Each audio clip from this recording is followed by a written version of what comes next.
Hello and welcome to the video lecture series brought to you by St. Andrews Institute of Technology and Management. And we are discussing the subject called programming for problem solving. And yesterday we have started the lecture on the topic called conditional statements. Today we are going to continue that, and today we are going to focus mainly on the topic called if-else block. So let's move ahead to the notes. Now, code is made up of only simple statements like input, output, assignment statement, flow of execution, also called control flow, and that is strictly sequential in nature. Means one thing will come in front of another. When control flow is sequential, the statements are executed in order in which they appear in the code.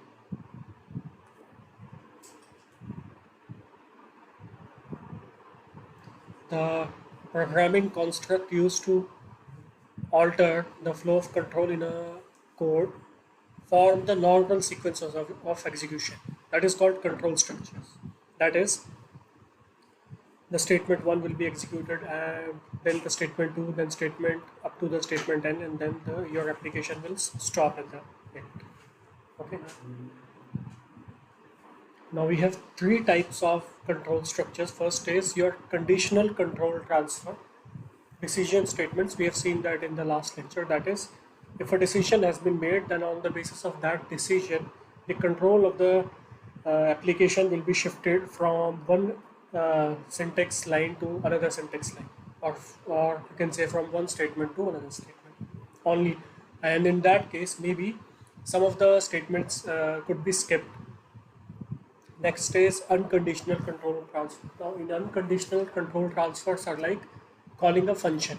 We haven't discussed the function yet, but when we reach to the topic of functions, we will see that in unconditional control transfers, the transfer of the application is transferred to some other block of code without satisfying any condition.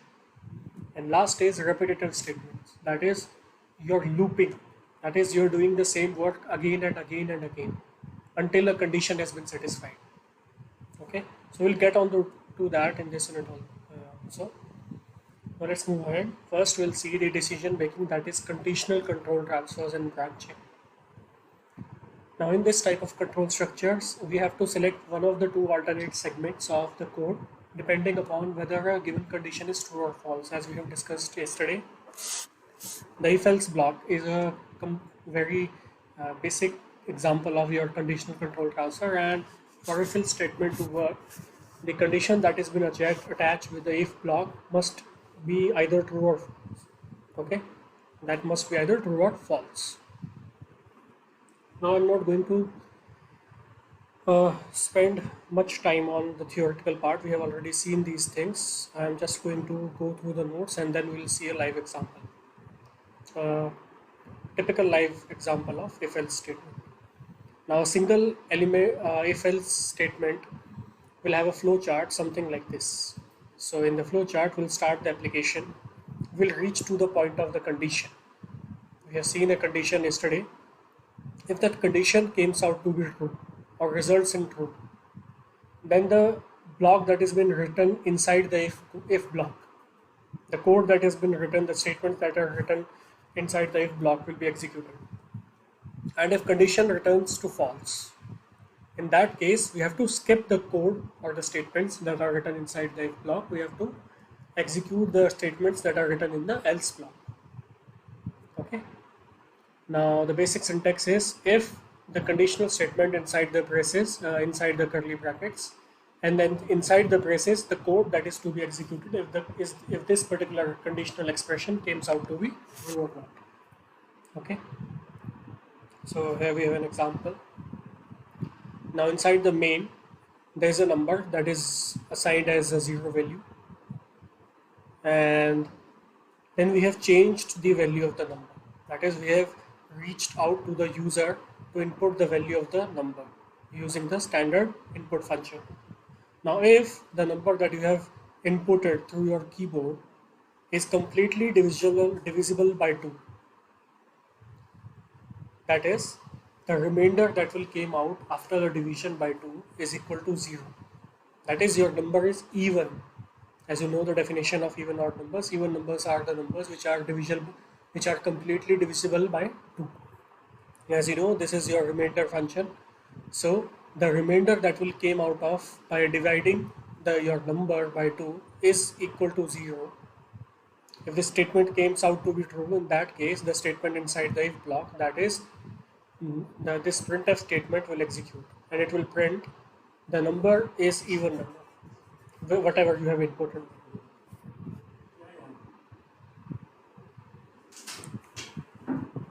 And if that is not,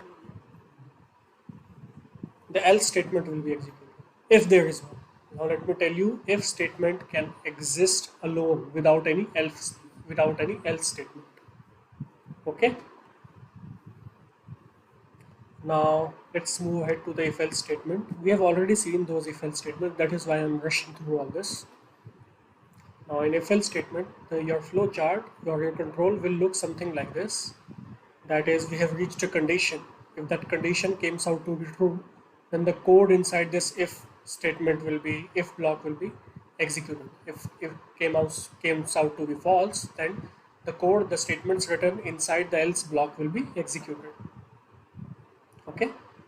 So this is how it will look. We have already covered that in the last lecture, so we will move ahead, rush to the next main topic, today's topic, that is else if ladder.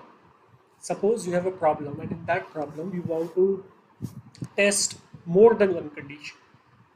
Okay, suppose you want that if the lockdown is over, then you can travel, but government has put some restrictions. If the lockdown is over, then that is not mandatory. Or if lockdown is over, you can travel by your car. If lockdown and airport restrictions are over, then you can travel by air. And if both of these conditions are not true, then you cannot travel. So in that case, first we have to check if the lockdown is over. If lockdown is over, then you have option. You can travel by car. Next, if that is not, then see if the air travel is restricted or not. If that is not restricted, then you can travel by air. If that is also not true, in that case you cannot travel. So we have tested more than one condition. Okay, first, because we have more than one choices. We have two choices of traveling. First is by the use of your car. So in that case, it will came into a first if condition. Next, if that is not true, we'll check if the air travel is open. So that will come in actually else if condition. So your block will look like if, then else if, else if, else if, and the last block will be your else. Let me tell you, in this case, this ladder will not coexist without the last else block. Okay, your flow will be like this. First, we'll reach out to an if condition, that is this condition. With an if that condition is true, then it is okay. The code that has been written inside this if braces will be executed. Okay. If that is false, we will check the condition with this else if. So we are here. So we'll check the condition here. If that is true, the code that is written inside this else if braces will be executed. If that is false again, we will go to next else if block if there is. So there may be n number of else if blocks. There is no constraint that only few else if blocks could exist. So there could be a single, but there only be single if block and single else block. In between if and else, there could be n number of else if blocks. Okay, we'll see an example after a few seconds from now. Okay. So we are with an example now here. As you can see, we have initiated a number that is initialized a number that is equal to 0. And then we have asked the user to input a new value of the number. Now if that number is equal to 10, then we have to print the number is equal to 10. Else if the next condition will be checked. If the number is equal to 50, in that case, the output will be the number is equal to 50. Then there is one more else if block. If the number, and it will check, the condition will check in that else if block, that number is equal to 100 or not. And if that is also not true, if that is true actually, then we have to output, then this line will be executed and it will output the number is equal to 100. If that is also not true, we'll go to the else block. Let me again remind you, else block will be the last block. And let me again tell you that else block cannot coexist without if, but a single if statement can coexist. A single if statement can exist, but an else block without an if block cannot exist. Also, if there is else if ladder, that is if and else if, then there must be an else at the end. You cannot do like if, then else if, then else if, and that is it. If you have started a ladder that is else if ladder, then it must end with an else block. A single if block can exist, but single else block without an if cannot exist, and also else if blocks must end with a last else block. There must only be one if block, and there must only be one else block. So we'll see example now, it will make more sense. Okay, we'll take the same example as we have seen.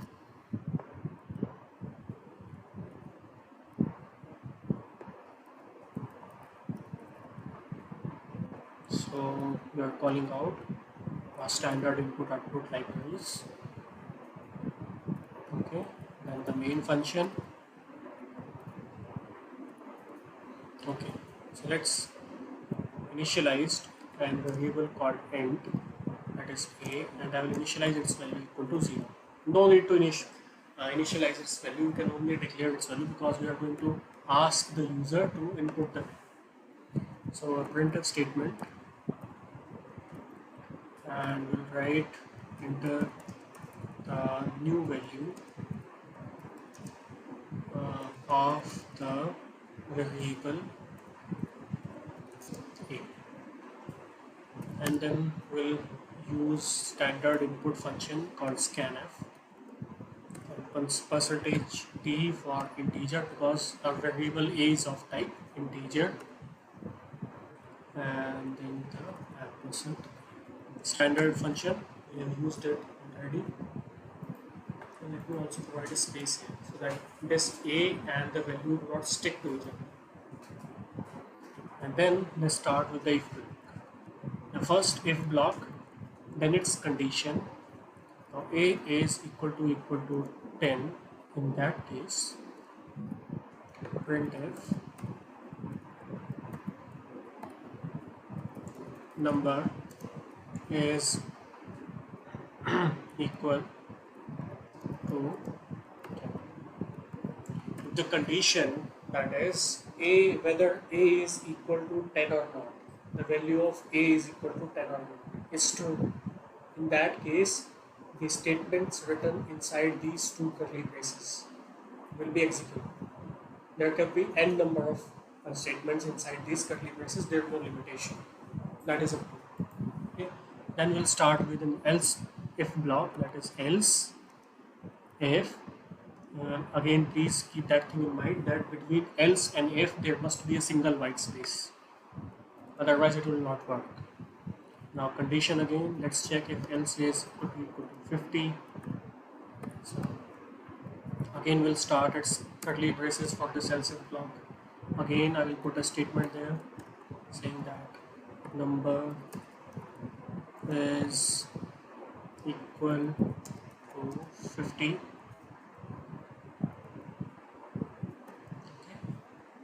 So let me put one more else if block. You can put n number of else's, any number of else if blocks as you want, as you wish. Okay, there is no limitation on that, but there must be single if and single else statement. Else cannot coexist without if, and single if statement can exist without any else if or without any else block. So else if a is equal to 100. So if number is equal to 100 that you have inputted to your keyboard, in that case we'll print the statement number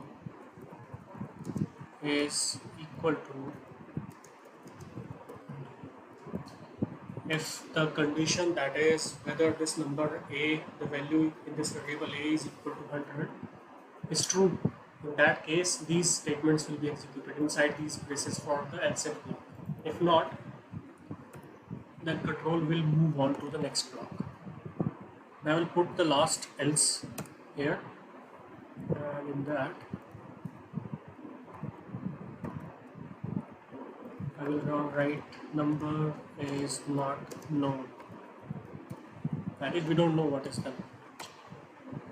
Okay, so there it is. As you can see, we have a single if statement, and after there, if we have to check the multiple number of conditions, then we have two else if blocks with conditions.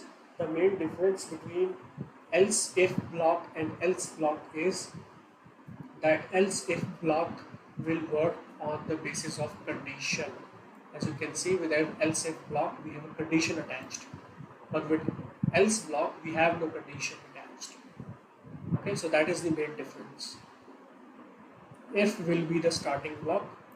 After that, all the blocks will be else if, and the last block will be else with no condition.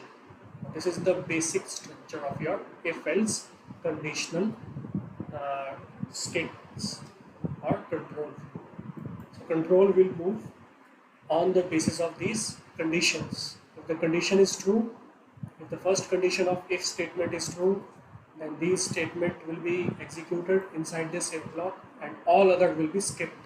Your control will transfer from this line to this line here, and all of this data which I have highlighted in blue will be, all the statements highlighted in blue will be skipped, because if a single condition is true, then we have constructed our if else block as if single statement is true, then we have to do this. If that statement is already been true, then any other statement will be false. That is how you manage your day-to-day life also. Okay. Let's try to run this. First I have to save this.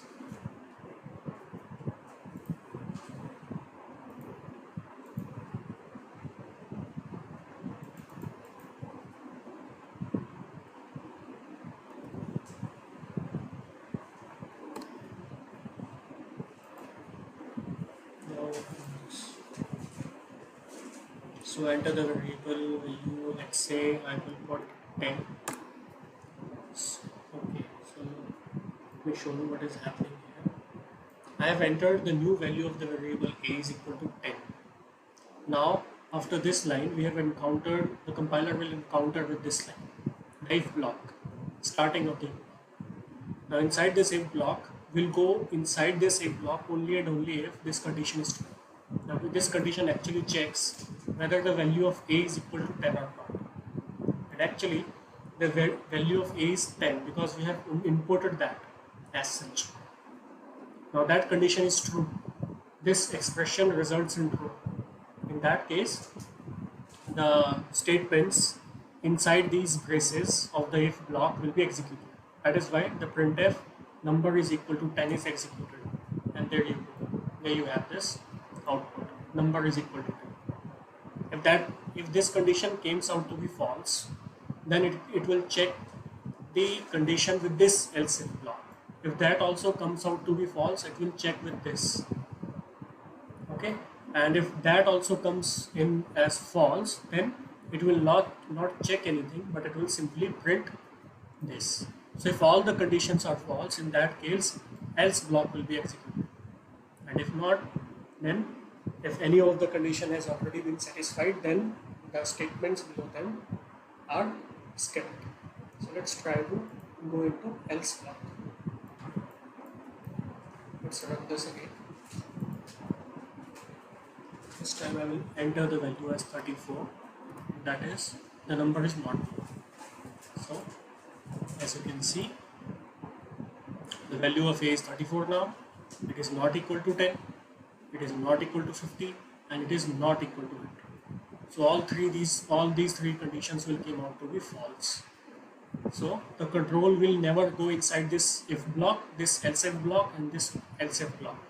It will straight away move ahead to this else block. It will skip all these. So the control is actually moving on the basis of condition. That is why we have named it as conditional control structure. So I think I have made pretty clear what is an if-else block, and in the next few lectures we'll see more examples of this. So I'll end this lecture right here.